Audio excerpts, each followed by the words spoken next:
Hi everyone, and welcome back to Tropical Gloss. And if you're new here, my name's James and this is my garden in Gloucester in the UK.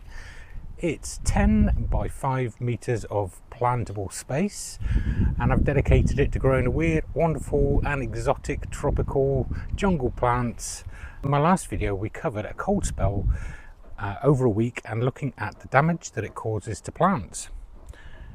This week's video, I'm going to try and make a potentially boring subject exciting, and that is, what do we do with plants like this and like this that have been frosted off and fallen to the ground or falling to the ground? What do we now do with these?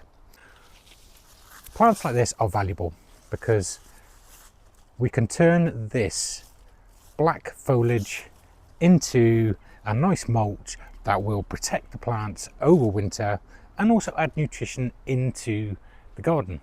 But there's some little hints and tips that will make your life a lot easier for months to come. So let's look into them.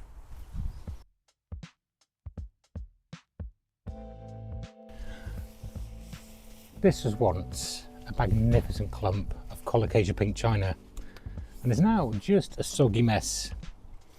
The thing to understand about Colocasia pink china is there is no woodiness to the stems. There might be a bit of firmness in there, but they are primarily full of water, which means they are going to rot off and die anyway. What I don't want is these soggy leaves falling over other plants and causing rot damage on my evergreens, etc. So what we're going to do is we're going to cut them down. Now, because these grow with a corm, which is kind of essentially a bulb, what I don't want to do is I don't want rot to get into the corms. I want them to come back next year. So I'm not actually going to place these over where the corms are. I'm going to get a dry mulch of bark and put that over. But these aren't going to get wasted. Where I'm stood now, there are Dalmeras and other herbaceous plants that require a little bit of nutrients and also would really love a bit of mulch. So let's cut these down and put these in place.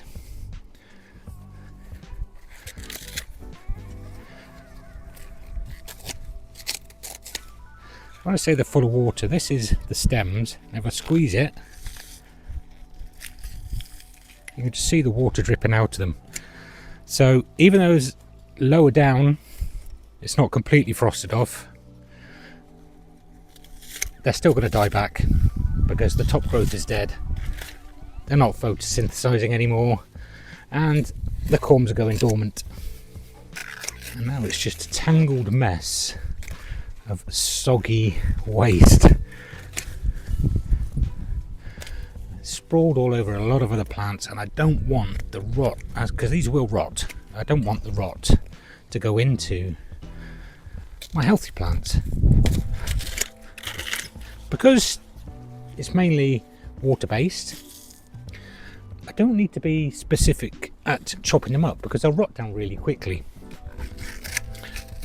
We will have a look at some other plants later on that through experience I have figured out that you actually do need to cut up.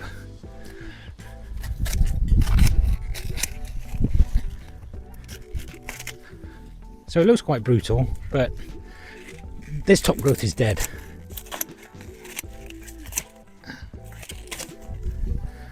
And Colocasias do go into dormancy. They require heat to grow, sunshine to grow, and we're not getting that this time of year. So even though these plants are wet loving plants in the summer, in the winter not so much. Now, believe it or not, this huge clump here was one plant that I transplanted into this area because this whole section of bed here is brand new.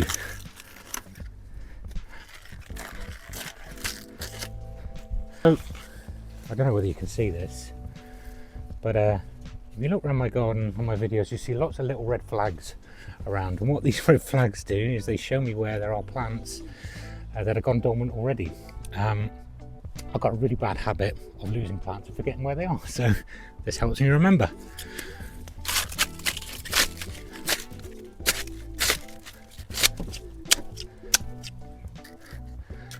There we go. That will rot down now into the ground. I'll just make sure we get all of the herbaceous stuff off, because this Abelia grandiflora isn't going to appreciate lots of rot, and also I want something good to look at in winter. So not going to mulch it just yet, but that's the clump. I know where it is. I'm going to get some bark and mulch that over. So the next plant we're going to look at, that has definitely gone over, is this Persicaria red dragon. Now, from experience, I don't compost this because I put it in compost before, and the compost that it created, I actually found this started growing up from it. So until it's completely dormant, completely rotted down, it's still viable to grow into new plants. So what I'm going to do is I'm going to cut it down and put it down exactly where the plant grows from, because I know then I don't mind a plant growing in that area. So if any new plants come up, I know it's not going to grow where it shouldn't be growing. And it's still quite firm in the parts that have been protected by this cord line. But what I don't want, as you can see here, it's entwined itself all around this cord line, which is part of the plan in my garden, but I don't want it to rot on the plant. So I'll just chuck that down there, and that will just rot away into the ground in here. You can manage it, you can control its spread. It's very easy to maintain, and if you don't want it growing where it's growing, just pull it up by its roots. And you can propagate this so easily. You can just cut this stem here. If it was spring, summer, I could cut that down, pop it in the ground, and it would start rooting.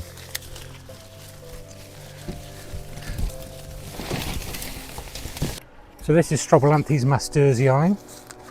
It's a great plant. Grew really well this year. I've took lots of cuttings off it, but yeah, it's definitely frosted back. There's still some firmness in the plant here, but I don't want a stick just growing out of the ground.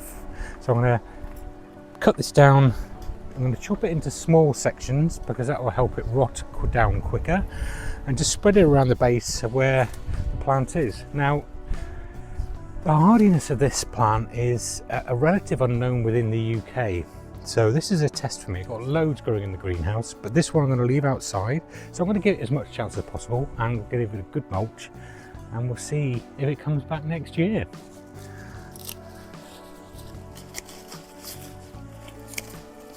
It's got a very distinct smell. It smells like sugar snap peas when you cut into it. So I don't know why that is, but so for now I'm just putting it on the lawn. I'm also going to cut it down. So this is my experience. Don't leave large chunks lying around. In fact, I need to get the loppers on this because it's now getting quite thick, difficult to cut into. So let's cut what we can off, and I'll go and get the loppers. So back with the loppers. Just going to still cut it into small pieces to give it a better chance to rot down quicker. It would be easier without the original caning. And what I do love about this time of year is when you do have to cut down these plants,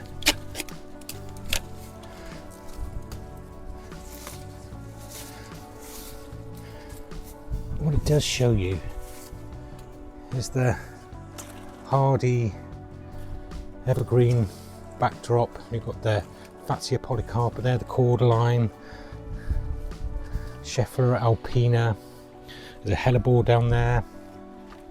So I do have something to look at throughout the winter. Yes, there's going to be gaps, but it's not going to be completely bare.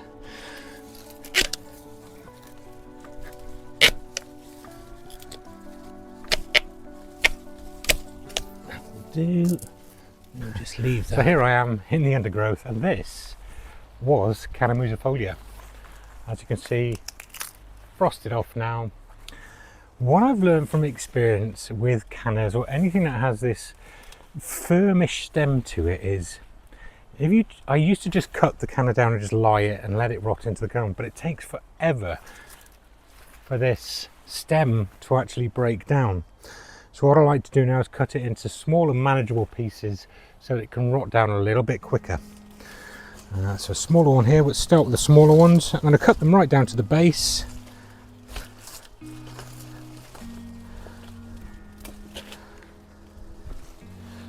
And then into manageable sections, and then I'm just going to, where the corms or the rhizome has expanded,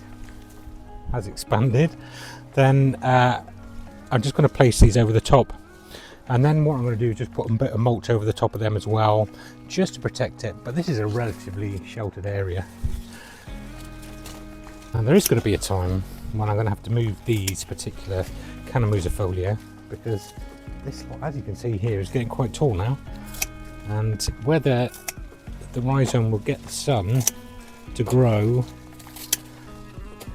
into larger plants is debatable. Big bag of bark.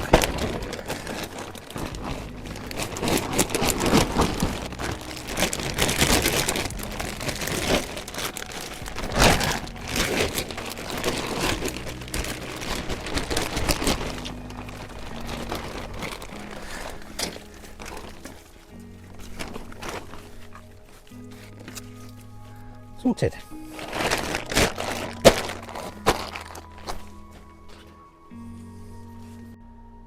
So the look of the border has definitely changed now. Just this little section here, this is what we've been working on today. As you can see, the height has gone for now, but eventually this Trachycarpus will be right up there. There is a Virginia pink crispy back there, which adds a nice backdrop, and that's nearly at fence height now. So yeah, you can see the Scheffer alpina is standing out. You can now see my Fatsia polycarpa, and everything is looking healthy, and also going to give me a lush green look for winter.